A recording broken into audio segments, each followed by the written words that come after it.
entre o ouro das coroas e o brilho dos castelos erguei uma sombra antiga. Um sussurro que atravessa séculos, escondido por trás de portas de pedra e tapeçarias de seda. Histórias de mulheres que ousaram ser mais do que esposas, ou símbolos de poder, menos mulheres que pensavam, decidiam, e por isso mesmo, foram temidas, durante séculos. O medo da mulher forte se disfarçou de religião, de moral, de ordem. E quando a força delas se tornava incômoda demais, o mundo as chamava de bruxas.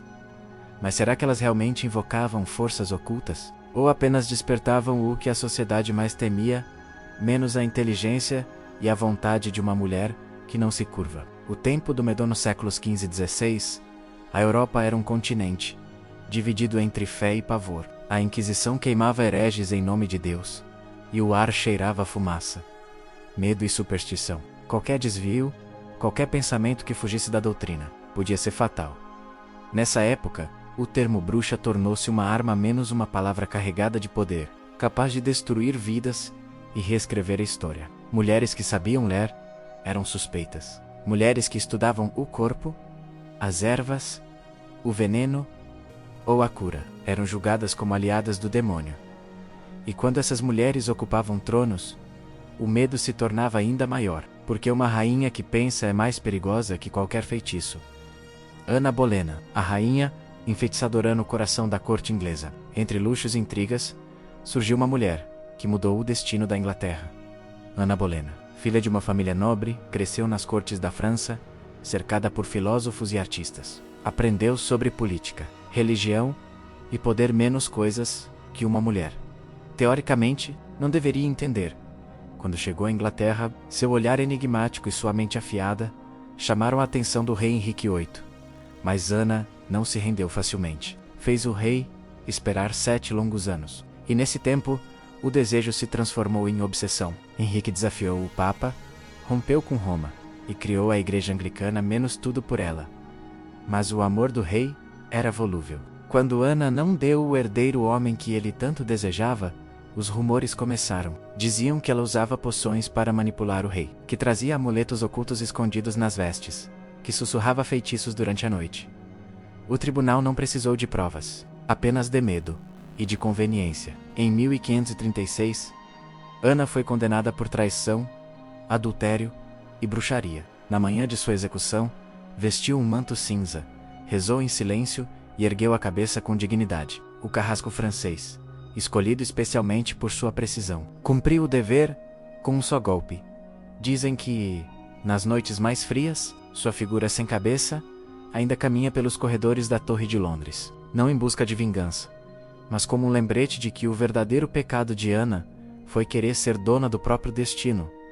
Catarina de Médici. O veneno e a profecia. Enquanto a Inglaterra se dividia entre fé e poder, a França também tinha sua rainha temida. Catarina de Médici, filha de banqueiros italianos, cresceu cercada por alquimistas e astrólogos. Desde jovem, aprendeu que o poder não se herda, menos se conquista. Quando se casou com o rei Henrique II, sua presença foi inicialmente ignorada. Mas quando o destino colocou em suas mãos o trono da França, Catarina se tornou a força silenciosa por trás do império. Durante décadas governou nas sombras, usando o medo, a diplomacia e a astúcia para manter o país unido em meio ao caos das guerras religiosas. Mas o povo, incapaz de compreender uma mulher que mandava, inventou histórias. Diziam que Catarina preparava poções venenosas, que encomendava horóscopos para prever a morte dos inimigos, que guardava num aposento secreto livros de magia negra e esqueletos de animais usados em rituais. A Rainha Negra, como passou a ser chamada, usou essa reputação a seu favor. Se a temiam, não ousavam desafiá-la. Se a julgavam bruxa, ela fazia do mito uma arma. E assim, entre o real e o imaginário, Catarina se tornou uma das governantes mais poderosas do século XVI, no fim da vida. Cansada e isolada, deixou uma frase registrada num dos seus diários. O que chamam de feitiçaria, eu chamo de sobrevivência. Juana de Navarra, a bruxa encarcerada muito antes delas. Outra mulher já havia enfrentado o mesmo destino, Juana de Navarra, rainha da Inglaterra no século XV, viúva do rei Henrique IV. Joana era conhecida por sua mente sagaz e por sua influência política. Durante anos, foi uma figura respeitada menos até que o novo rei, seu enteado, começou a vê-la como uma ameaça. Em 1419, surgiu a acusação.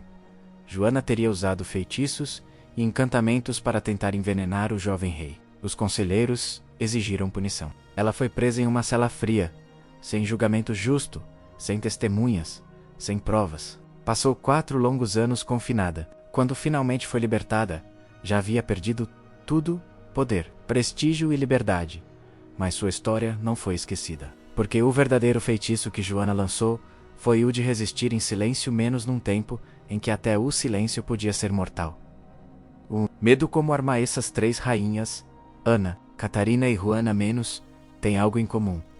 Nenhuma delas praticava magia. A bruxaria que lhes atribuíram era apenas o reflexo do medo masculino diante do poder feminino. O rótulo de bruxa foi o mais eficiente instrumento de controle social da Idade Média. Afinal, o que é mais perigoso?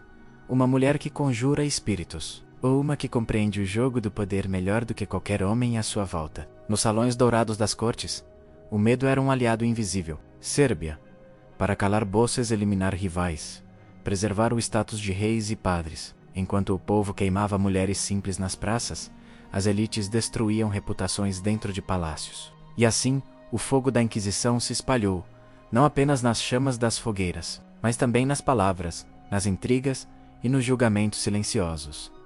O legado das bruxas reais com o passar dos séculos. As chamas se apagaram, mas o eco dessas histórias permanece. Hoje, historiadores reconhecem que essas rainhas não foram bruxas, mas visionárias, menos mulheres que ousaram ser donas de sua voz em uma era que preferia o silêncio. Ana Bolena tornou-se símbolo da reforma inglesa. Catarina de Médici é lembrada como uma estrategista genial, e Joana de Navarra como precursora da luta contra a injustiça política. Elas foram queimadas em reputação, mas o tempo transformou as cinzas em legado. A verdadeira magia dessas mulheres foi sobreviver e inspirar. Quando ouvimos a palavra bruxa, ainda imaginamos mulheres de olhos vermelhos e caldeirões fumegantes. Mas talvez a magia verdadeira esteja em algo muito mais humano. A coragem de existir num mundo que tenta apagar quem desafia o destino. Essas rainhas não invocaram demônios, invocaram poder. E o poder, em mãos femininas, sempre foi o feitiço mais temido de todos. Se esta história te fez refletir, inscreva-se no canal Segredos das Civilizações e continua conosco para descobrir as verdades ocultas da história. Menos porque, às vezes, o maior feitiço é simplesmente não ter medo da verdade.